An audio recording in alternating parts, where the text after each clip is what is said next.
Well, I have to be honest with you guys. You've already done my talk. I have a flashlight story. I have the light shine stories. You know, it's amazing, the one mind, the one power, the presence. That time and distance doesn't separate us. If it's known anywhere, it's known everywhere. And the beauty of that is that we all get to be happy, joyous, and bright lights. We are the light that shines. And each of you, I'm sure, have heard the analogy of the light bulbs. You know, you can be a 60 watt, you can be a 100 watt, you can be a light that lights up the whole street, or you could be a dim light.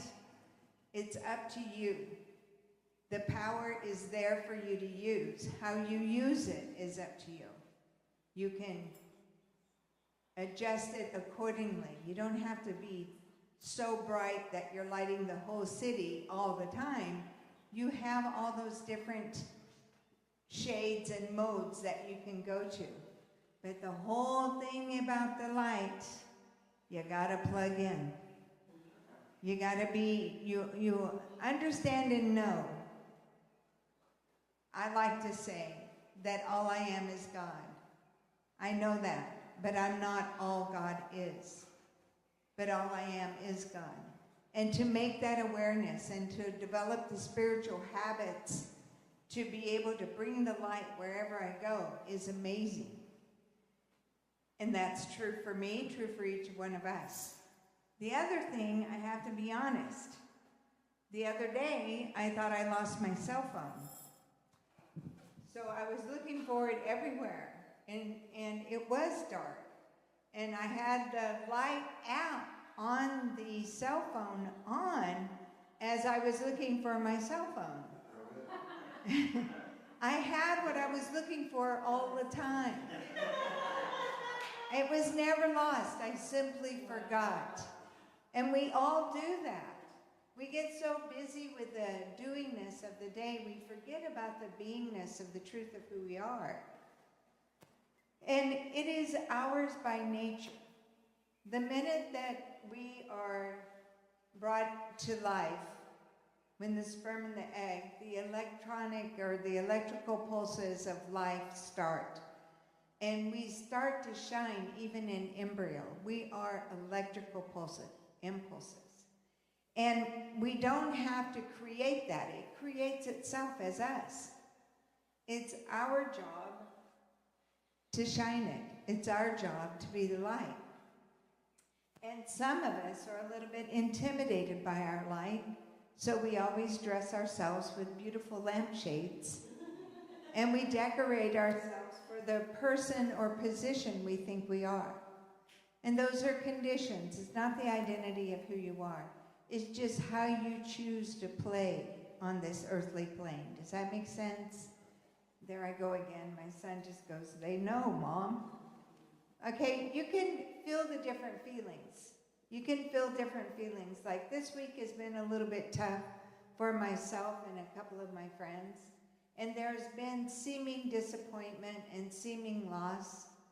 And we experience those things and honor those things with the appropriate feelings. We go ahead and we allow ourselves to have that moment. But we do not get lost in those feelings, because the feelings are the conditions that go with the moment. The truth of who we are is the light that's ever shining forth. And I love the phrase, God creates, but is never consumed by its creation. So we also create, we experience, and we have the option not to be consumed by our experience in the feelings that we have. We have the reset button that I call my breath, that I take in and I realign myself with my purpose and passion. And this took some conditioning, you know, it didn't happen overnight. I was quite unaware for, I don't know, the first 40 years of my life or something like that. But when I started going to classes and I started reading books and I started doing studies in different religions and different theologies, I'm discovering, hey, I've got a choice here. That yes, this can be uncomfortable, but this too shall pass.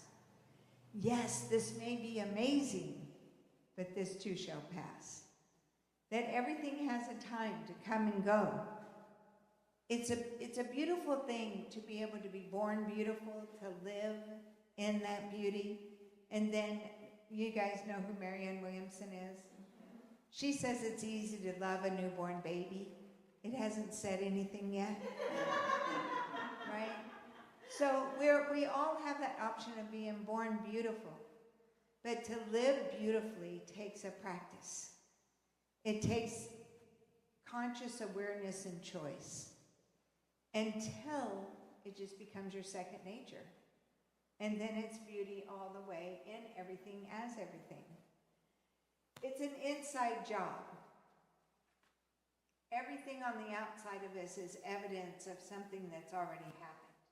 Everything that you look at, everything you can see in this room, was once an idea that someone brought into form. So we always have the ability to look at this and we can determine what we want to make it mean, but it's different for each one of us. And we have that option to choose. I choose to have a beautiful life, even though.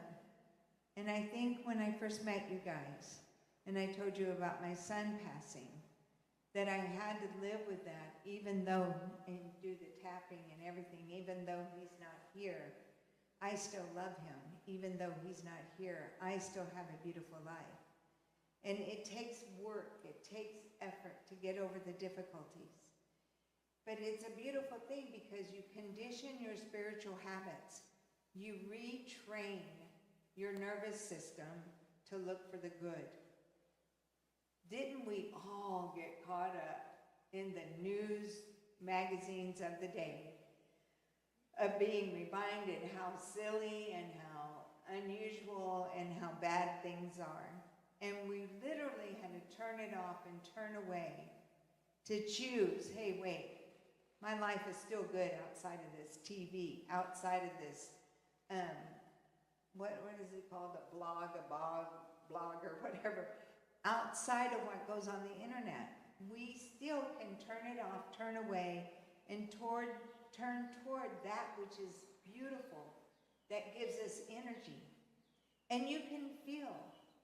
Notice what you're noticing is what you're looking at, what you're involved in, making you feel expanded or contracted. Because your body will give you clues if this is good for you or not. And you want to be able to stay in that which feels good. You're never going to be able to get away from occasional pain. You will always have that. The world will see to that. But you still have choice not to live there. Not even to throw up a tent. Yes, this is happening, but I'm choosing the beauty of life. Because even in the pain, there's light. And I've lived through it, so I don't know what you're going through, and I'm terribly sorry that you had to go through it, or you're going through it. However, I know that there's still the love of God in and through all things, or the universe, or spirit, or creative force, whatever the word is for you.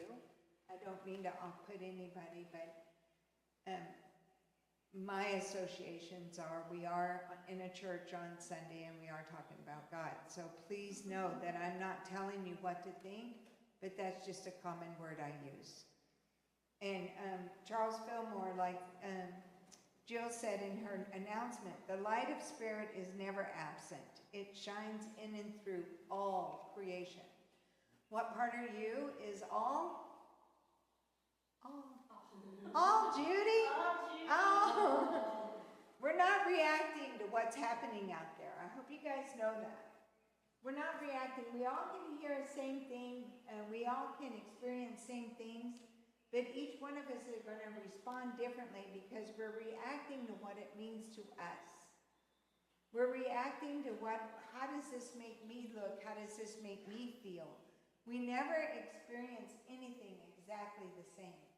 We're all going to have the experience through our perception of what this means to me.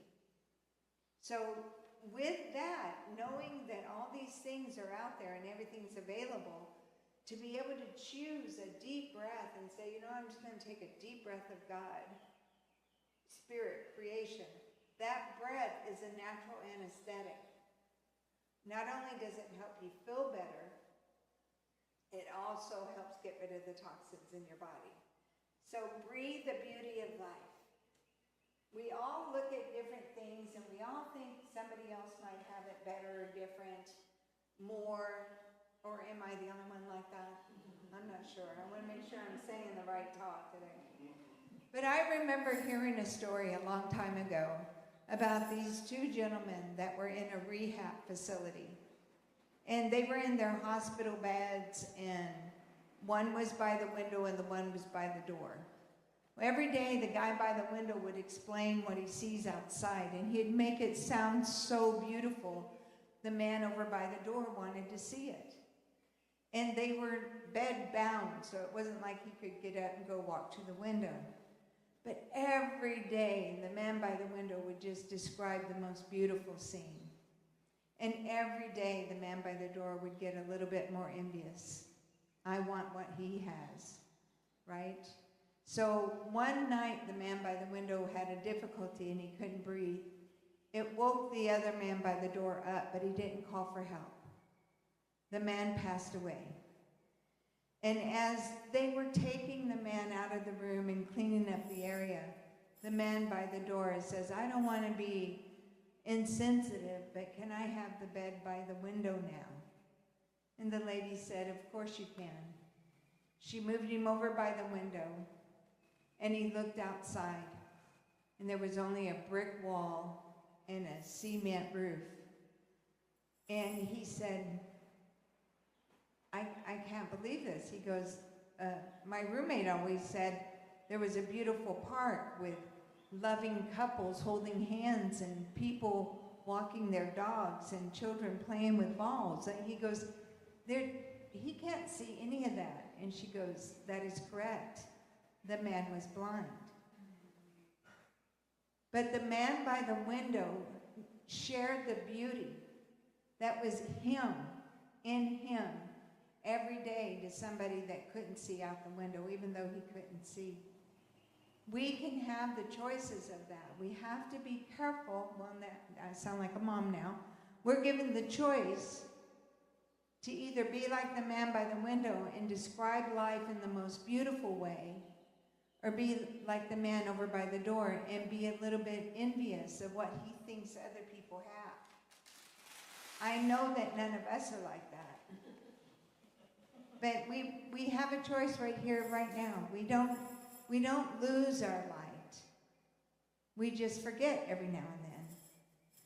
Faith has to be a conscious choice that becomes a conditioned response. And we get to grow up, and then we get to choose how we want to live. Choosing the consciousness of love and light. And here's my flashlight story. From that one mind, one power, is that this person was hearing all these things about all these possible things that could happen in the world. So we went and got that earthquake preparedness, the flood stuff, everything. He was prepared. And he got the flashlight one night when there was an outage. And he had the flashlight. And he was flashing over by the side wall, up on the roof, way out in front of him, behind him, everywhere. He said he shined his light everywhere except for where he was at. What's in front of me? What do I have immediately around me?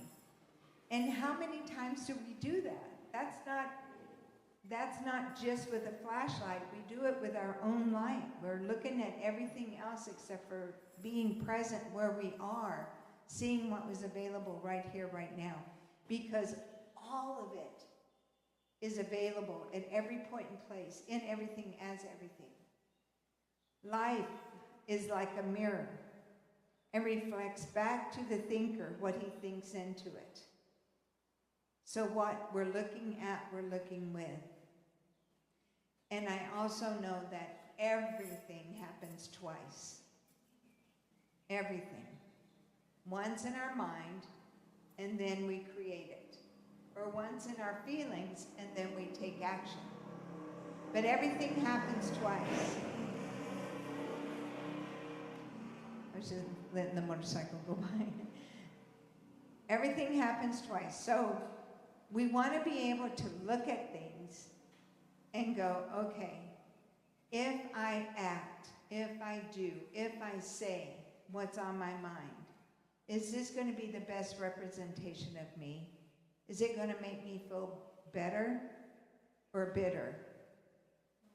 At every point, we just take a breath and choose. I'm going to let this light of mine shine. I am going to let this be the opportunity that it defines me in such a way, and knowing that the hand of the creative force of the universe is on it because it's too big for just me. I know that I am source supplied, nurtured, and lifted in and through the power and presence of the creative power of the universe. Did you know that you inform the formless into form? We inform the formless into form. So we're speaking into the creative power. And words have meanings, and meanings have feelings. And the more that you can align yourself with the feeling tone of good, of positive expectation, the more likely it's going to come back to you, because it's a reciprocal universe. What we put out, we get back. What we expect, we receive. We can only find what we're looking for. I've got bumper stickers for sale at the back of the church. In Matthew 5:14, it says, "You are the light of the world." That's a pretty powerful statement. It also goes on and says, "A city on the side of a hill shines bright, so that people can see the good works, that not only are you being generous in your efforts, in your service, but you also have the joy of service." It sounds impossible until you actually feel the benefits of it, and then you can do it easily and effortlessly, which I already know all of you do. But I just want to let you know that the light is what carries you through every situation. That light, that love. You don't have to tell your heart to beat, it's beating for you. You don't have to tell your stomach to digest, it does that for you. There's so much support in the world. It's unbelievable how much we're given in just one day. Everything and anything that's happening to you is happening for you. There may be moments when we don't see the light, but there is never a moment when the light isn't present. And I think it's important to remember that, because if you walk into a room and you've got just one little bitty candle, one little bitty flashlight, you've changed the darkness with the light. That's who we are. And the spiritual life is your light of remembrance. It's not attainment. There's some quote in a book I think I read that what could I do to add 1 ounce to what is already being made whole, complete, and perfect? We can participate in our efforts to develop a skill. In fact, Stephen Covey says if you give anything 15 to 20 minutes a day for 1 year, you would be a proficient in it, so much so that you can train and teach. And it only takes 15 minutes a day, 20 minutes a day, every day, but I think I can squeeze out 15 minutes here and there. And just know that if you want something to change, it doesn't take that much. A choice and an effort. So, remember that good old song Ricky Byers-Beckwith sang? I release and I let go. I let the Spirit live my life. No more struggle, no more strife. That's what we're talking about. So simple, so easy. And when you're feeling it, when your physiology is feeling bad, when you change your physiology, you change your possibilities. So show me, how would somebody sit if they were sad? Anybody, just move into that. Just if they were sad, disgusted, dejected, anything like that. Everybody knew what to do. Now show me how you said if you were confident and happy and the light of the world. Yeah. So when you change your physiology, you change the way you feel. When you change the way you feel, you can see different possibilities. And we want that for ourselves and others.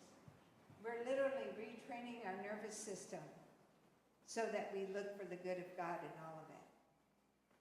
And then I'm going to leave you with this quote, because time flies when you give me a microphone. I don't know how that happens. But you are the owner that all you perceive, the owner of all that you perceive. But you can't perceive apart from your vibration. Your vibration is set.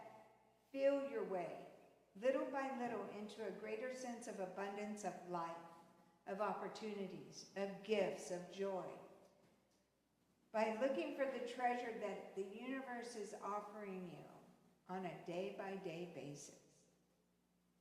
Attune yourself to the vibration that, you know what, I don't care what anybody else says. My life is good. I claim it right here for myself and for each one of you. That today is the day the treasures are unfolded and shared and gifted generously. And I want to leave you with this. And I share this with my clients. I ask them, or I tell them, that I love you, I appreciate you, I thank God for you. I love you, I appreciate you, I thank God for you. There's only one of us here, right? Expressed in many different forms. But the one power, the one presence is the life-giving force. So today when you go home, look in the mirror. Look in those beautiful eyes of yours. I love you. I appreciate you. I thank God for you. And so it is.